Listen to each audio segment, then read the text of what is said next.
It's not about like coupons. It's about a respect. Japanese system, it kind of looks like a lot of the characters could be written with a sword. Shum, shum, shum. Oh yeah, let's deconstruct the word and let's come up with a poetic meaning. Koreans are considered the hottest. Can you tell the difference between a Japanese Korean and a Chinese person by just looking at their face? Well, maybe you will after this video. Welcome everybody to the Hot Pot Boys. David and Andrew here. We're going to be reacting to different YouTube videos that are attempting to break down the language, the facial feature, and the cultural differences between the main East Asian groups that often get confused for each other. Yeah, I mean, I think this is a funny topic that a lot of people have this, this discussion amongst their friends, but they are not having it on an analytical level. I think, sometimes it's funny, sometimes it's offensive, but I think we can all agree that it's always interesting and fun. So make sure you like, subscribe, turn on your notifications, and let's get into the first clip. Hello everyone, this is Kaiva. When I travel abroad, one of the most frequent questions that I receive is, are you Japanese? So today, I'll tell you the characteristics of Japanese. This is a method to recognize Japanese at a glance. So this was when a flight attendant spilled drinks on Korean, Japanese, and Chinese passengers. Korean passenger loses his temper. He accepts apology, and a moment later, he apologizes to the flight attendant, saying, "I'm sorry for getting angry at you just a while ago." And it's over. In case of Japanese passenger, they smile and say, "Oh, no problem. Oh, no worries." They smile. And a week later, a complaint letter is sent to the airline company. Chinese passenger, they get furious and yell. They murmur their complaints in loud voice. And in small voice, they ask for their first class seat. They take the first class to their destination. Yo, this is a pretty funny way to talk about like cultural and behavioral patterns that are different. It's just like in situation X, how does a Japanese, Korean, or Chinese person react differently? Dude, this was so clear. I mean, it kind of did fall in line with the typical stereotypes that we all believe about each other, or at least the more traditional version of ourselves. Like Koreans have extreme emotional swings, right? They're very temperamental, but they can cool off and feel a lot of guilt. Japanese people, they're very, very polite to you, but you don't always know how exactly they feel about you. And I think this applies more to Japanese from Japan, of course, not really Japanese Americans as much. And then obviously Chinese, they will make a fuss out of things. They do feel anger, but they can be calmed down if you compensate them with something of money value. Oh man, I'm not gonna lie. I remember one time we went on a church trip and somebody in our church group got mistreated, possibly because they were Asian at this hotel because nobody wanted to deal with them because they didn't have English as their first language. And I remember they were so mad that it was like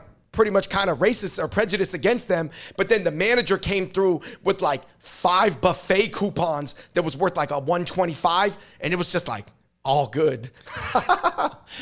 David, a lot of people also say, and I kind of agree, that like Northeastern Chinese people, Dongbei Chinese people, and then Mongolians and Koreans often do share this kind of like emotional, like temperamental background, which can be fun and fiery in good and bad in different ways. But why do you think that is? Like, why do you think they share that? To be honest, I think there's a lot of nomadic tradition, and that was sort of like the way of life of people who are like moving around and herding animals and stuff like that. But I will say that even in America, there's different like regional sort of like attitude patterns. Like there's a lot of white people in Boston, there's a lot of white people in Seattle, but how come everybody in Boston is so aggressive and everybody in Seattle is so passive aggressive, even though it's on the same latitude? Why is everybody in Texas so proud of being Texas? Don't mess with the Lone Star State. I'll tell you what, I'll blow a hole through your chest, boy. Who knows? Why are these ways the way they are? I mean, for sure there is a reason. I will say this, Andrew, if a Korean was as mad as that Chinese guy was in our group and the manager was just like, here are some buffet coupons, they might be like, no, it's not about like coupons. It's about a respect. You have to respect me. Like they might have been like, nah, like I'm not rocking with it. You like violated my honor, And then like we said, the Japanese person, they might be like, the treatment was okay. But then literally they're gonna like write a letter and try to take down the whole thing. And why do I think that Chinese people are so impacted by getting money? It's because I think Chinese value making money and having money so much that when you give them money for an apology, they actually accept it because they understand money is the one thing that they would not want to give you. There is actually a saying in China, and I'm sure there's sayings in Korea and Japan about the differences between all the Asians, but there's one from China that says Japanese people love work, Koreans love their country and their people, and Chinese love money. And I'm not gonna lie, guys, Japanese do love their work and they love being artisanal about artsy things, man. They love art. Chinese fucking love money. Chinese people fucking love money. So mainly today we're going to be talking about differences between Korean, Chinese, Japanese. But we found this infographic online, and we're just talking about face shapes. Right. Purely appearance. Purely appearance, and I think this is very true. Stronger defined jawlines. Oh yeah, that's true. Single eyelids.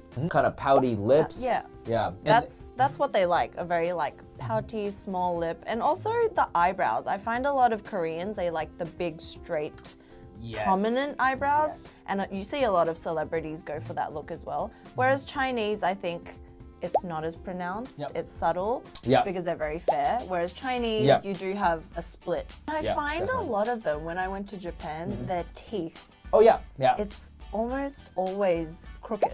Yeah. Actually, Mike and I did a video about that. It's called Yeba teeth. These clips revolve around the physical differences between Japanese, Koreans, and Chinese people. Obviously, we're talking about looks-based things. This is the most basic, visceral thing that an average person can understand. I think when you talk about climate and geography, and Korea's made out of granite, and Japan's made out of lava and sulfur, these things are very grad school to wrap your mind around. But even a child can see that different people just look different. So I would say that this chart that they came up with, and also this one picture that you can find on the internet that is trying to talk about the differences, it does fall in line with the stereotype. Obviously, right now, Koreans are considered the hottest, right? I don't know. They're considered the best looking. Now, I'm not, that is partially because of plastic surgery, but also partially maybe because they find the hottest actors, and partially maybe because they do have certain features that are considered attractive as well, right? But I do think that this topic can get sensitive, obviously, when there comes to this feeling of feeling inferior looks wise. You know, if you're going to say like Chinese have the round face and then Japanese have the thin face, are we saying that all Japanese are like better looking, right? I mean, definitely the truth is, in a media sense,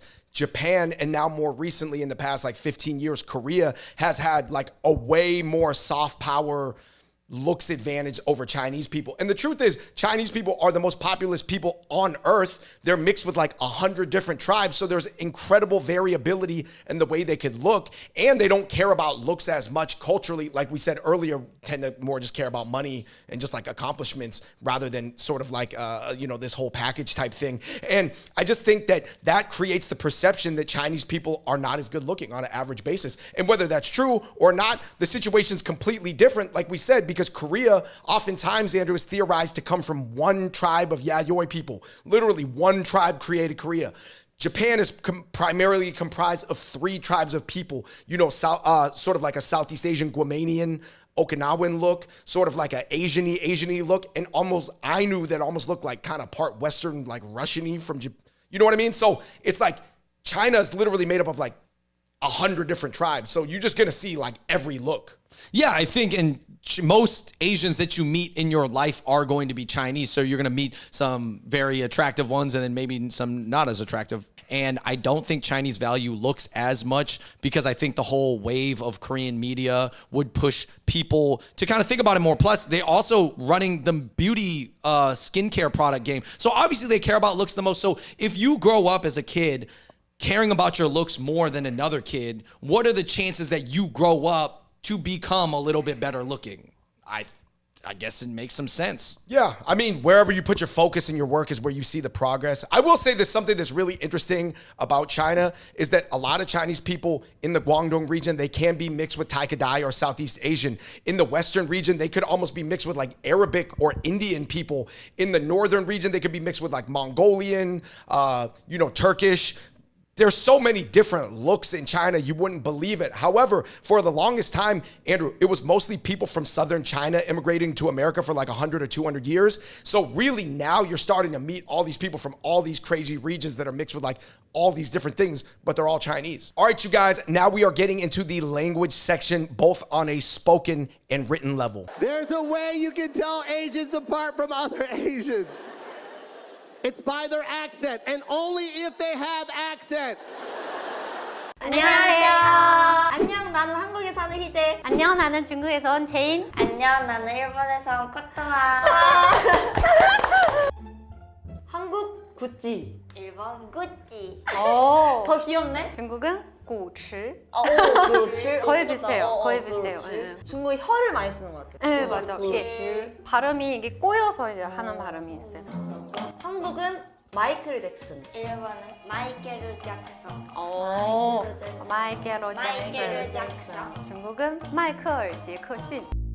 한국은 팝콘. 일본은 포프콘. 포프콘. 중국어는 爆米花. 화가 약간 옥수수? 아니요. 빠오는 폭발이라는 뜻이고 화는 꽃인 거예요. 약간 터진 꽃. All right, you guys, this clip kind of shows how Japan and Korea actually use a lot more English loan words due to them having like an alphabetic system, whereas Chinese try to translate the meaning. So, for example, Andrew, popcorn is 爆花 in Chinese. 爆花 obviously does not sound anything like popcorn. It means bursted flower, which kind of sounds like nice and poetic in a way. Computer is actually 电脑, which is electric brain. Also a very interesting way of framing something that is modern using old words. I saw this one comment that actually made me laugh, and it was like, Koreans, oh yeah, let's just say this the Korean way. And then it's like Japanese are like, oh, okay, we have to say this word the Japanese way. And then the Chinese are like, oh yeah, let's deconstruct the word and let's come up with a poetic meaning that can reflect its actual figurative definition. So it's a completely different word. And I thought that was so funny because obviously Chinese do have some loan words, but there's not that many. And when they do come up with new words for modern things, it like sounds completely different. And it has like some crazy like poetic meaning to it. Yeah, I mean, long story short, guys, China is the last, I believe, purely pictographic language left on Earth. So it's almost like hieroglyphics, to be honest. You know what I think would be interesting to get into in a later video, not this one, is all the loan words that all the East Asian countries share. I do think both ways, but for the most part, mostly from China. So I think that would be really interesting because I believe, Andrew, 49% of Japan's vocabulary actually came from China. Yeah, but however, if you almost go based off of usual, regular, everyday conversation, whether it's in Korean or Japanese, it's going to be primarily their own language. But sometimes when you go up to the tier of like college level or like certain terms, law and, technical stuff, it becomes more Chinese. All right, you guys, let's get into the way that different languages are written because I could see this being confusing for some people.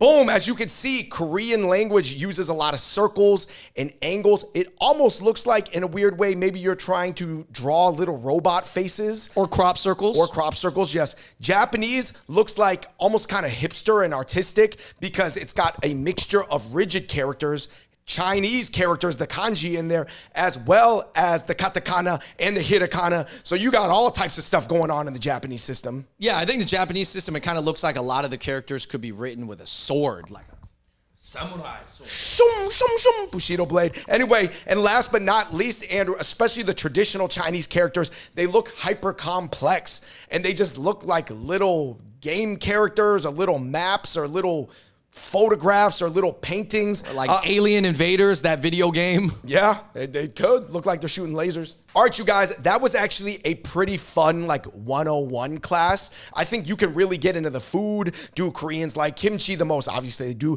Do Japanese like sushi the most? Obviously they do. Do Chinese like dumplings the most? Obviously they do. But this video was not about like the food. I think it was really funny to get into quick anecdotes about behavior, look, and then language. I think one of the most beautiful things is not pretending like we're all the same, but accepting the differences and appreciating each other for it. And I would like to think that that's like the place that we can get to as East Asian Americans, perhaps, or whatever these, there's always these hierarchies and everybody's trying to play these games. I get it, of course, right? You always want to rank the highest. Who doesn't, right? That's your incentive. But I just think ultimately, like, have more of these conversations, talk about these things, joke about them, don't judge each other. Yes, some of them are kind of true. Yes, some of them are kind of not true. But you know what? Like, hey, to break stereotypes, you got to know the stereotype first. Yeah, and I think that obviously we are American, so you could say, well, how much do I want to understand these? Well, you don't have to. You could just see yourself as an American. But I do think to truly get to the root and get to a point where everybody can like legitimately support each other, we actually have to understand our differences and almost like get over it and like burn that candle out. And yeah, I just think it's fun to talk about, man.